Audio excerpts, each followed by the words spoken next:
Hey there. Welcome back to the Concierge Weight Loss Podcast. I'm Kara Hackleman, your coach and fellow food freedom seeker. Today's episode is one I wish every woman could hear, especially the ones silently beating themselves up after every off-plan bite.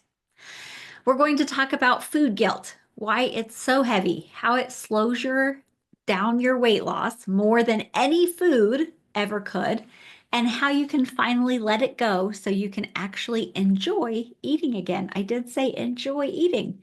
I'm serious. You can lose weight and love your food, and you don't have to earn it, burn it, or obsess over it ever again. Let's get into it. Most of us were raised with some version of good and bad foods. Sugar, bad. Salad, good. Bread, it's dangerous. Veggies are safe, right? Eating at night, bad. Eating a plain chicken breast at noon, well, that's good. The problem is those labels stuck with us, even when they made zero sense, even when we now know better. And here's what happens. You eat something labeled bad, and then you feel guilty. You vow to be good tomorrow, and then you feel restricted. You end up overeating and feeling guilty again. We talked about this in the last episode. That's that shame spiral. Sound familiar? It's the cycle. And guilt is the engine that keeps it going. So here's the mindset that I teach all of my clients. There are no good or bad foods, only foods that you enjoy and foods that you don't. Now, sure, some foods have more nutrition, more fiber, more fuel, but all foods give us energy and all foods can fit in your plan. What matters is why you're eating it, how you feel about it, and how it affects your body. One of the most powerful lessons I've learned is this. If you restrict the foods you love, you never learn how to have them. They'll always feel unsafe, like a danger zone. Learning how to include and enjoy any food without guilt is what makes sustainable weight loss possible. It's what makes life feel normal again. Let me tell you about a client of mine who, when we first started, honestly believed she could only lose weight eating packaged meal replacements that you order from a company. I won't mention the name, but she had them for breakfast and lunch, snacks. And then she would order out, DoorDash, go out to dinner almost every night and definitely on the weekends. Cooking was impossible. Food felt overwhelming, and she was stuck in this all or nothing mentality. She thought, if I'm not doing it perfectly, I've already blown it. And guilt was running the show. But here's the thing, change happens at the speed of safety.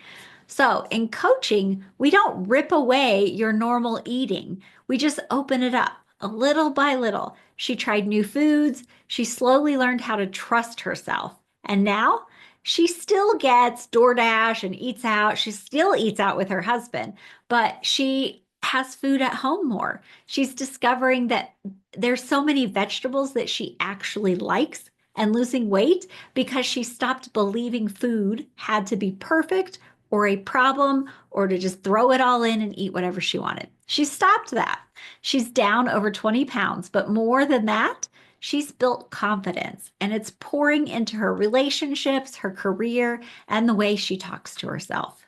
So, what do you do when guilt does show up?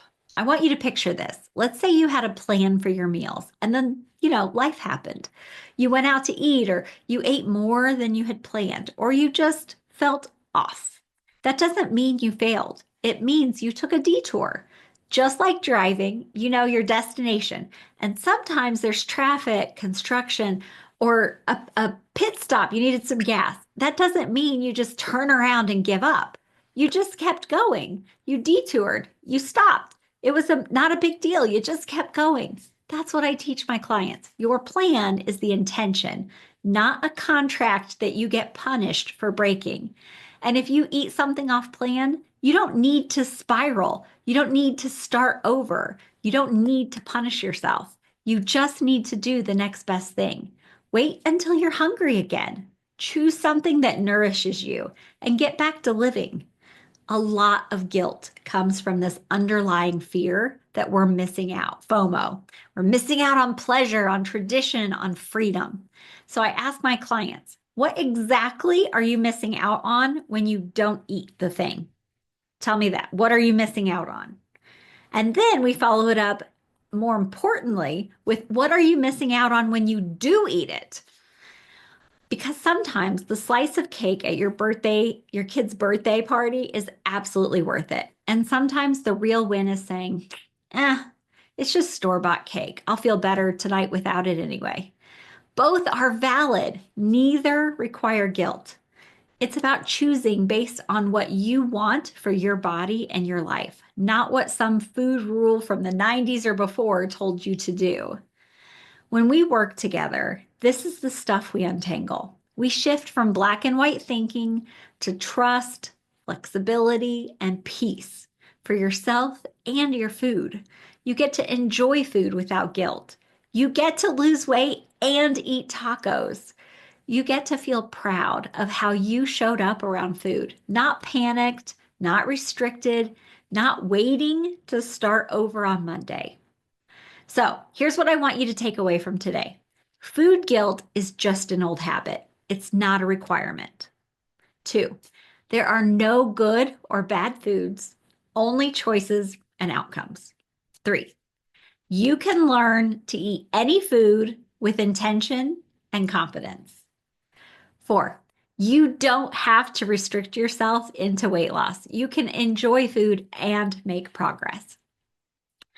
And if that's what you want to create, real food freedom with real weight loss, then coaching might be exactly what you need next.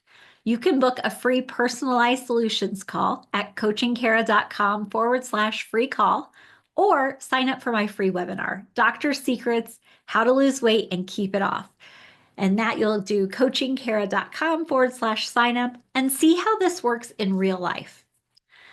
Alrighty, next week we will wrap up the series by talking about one of the trickiest areas, eating out, dining out, right? Yep, that's where we're going to restaurants, girls' nights, family dinners, and learning how to enjoy all of it without blowing your progress or feeling like you can't have anything. So make sure you are subscribed to my channel, and I will see you then.